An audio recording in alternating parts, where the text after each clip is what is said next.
Good afternoon, preppers. Welcome to Goshen Prepping. Do you like to hunt? Do you like to fish? I love both of them. I wish I had more time to do both. I love being outdoors. And actually, the thing is getting my own food through nature. It's amazing. In fact, when we talk about doing this, it's a great way for self-sustainability, to be able to feed yourself without actually having to depend on grocery stores and such. And this is nothing new.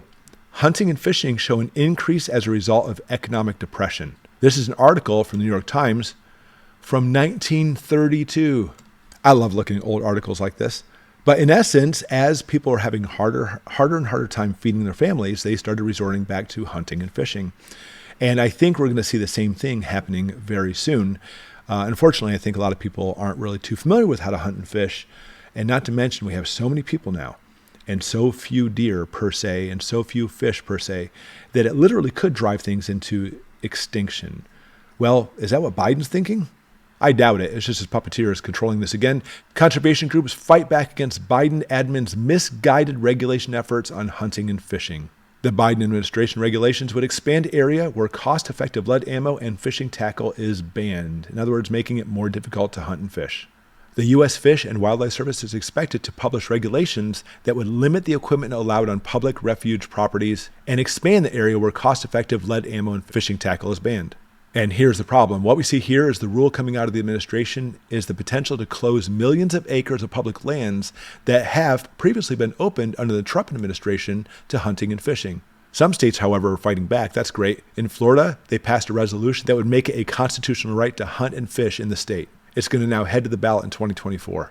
We think this is a totally misguided policy that's not based on science. We've seen that before, haven't we? It's going to put up no hunting signs on millions of acres of land and kick people off the waterways that they have traditionally fished with their kids and grandkids. Well said. And as we get closer to an economic crash, your family may depend on actually hunting and fishing. There's some things I want to show you that's going to help out with this. The first one is called Basic Butchering of Livestock and Game.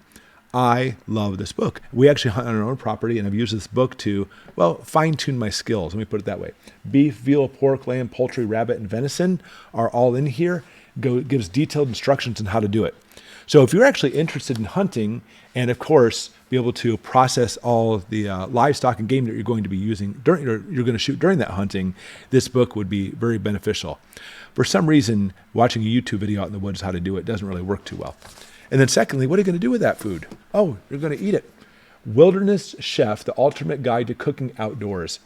This book's great. Not only does it have a lot of really good recipes in it, but even more so, it talks about the different types of stoves and what you actually might want to get to be able to cook the food, what you want as far as gear goes. Now, speaking of gear, one more thing I want to show you. And I love this kit. I bought it years ago, and it is my pride and joy that I take with me every time we go hunting. When we actually process our own chickens and stuff too, this is my kit. So ultimately, it's a really big kit that has all the knives, cutting board, everything, bone saws and stuff you need to be able to process your own game. And I use this kit extensively, and then I love it, wash it, take good care of it, and keep it back in its case. So that way I always have it on hand, and I keep it on a shelf. So every time we're trying to process anything, I bring it out and sharpen it. It's got a sharpener in here too, by the way. Be able to do this. Fishing as well. We're big fisher people.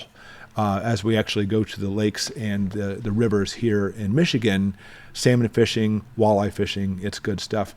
And you are looking at some of the healthiest food you can get. I'll put links, by the way, for that stuff below if you want to pick some of it up, because I recommend it.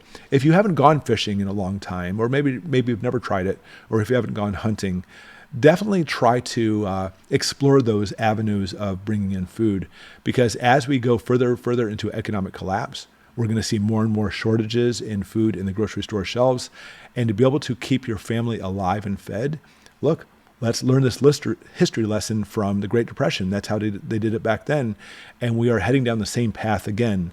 And be able to keep us alive with food, obviously, is one of the number one essentials we need for prepping. And that's why Goshen Prepping's here. We always want to be prepared for all possible problems coming your way. What do you like to hunt for? What do you like to fish for? Put it in the comments below. We'd love to see it, because there's nothing better than a good old fish story. Thanks for watching.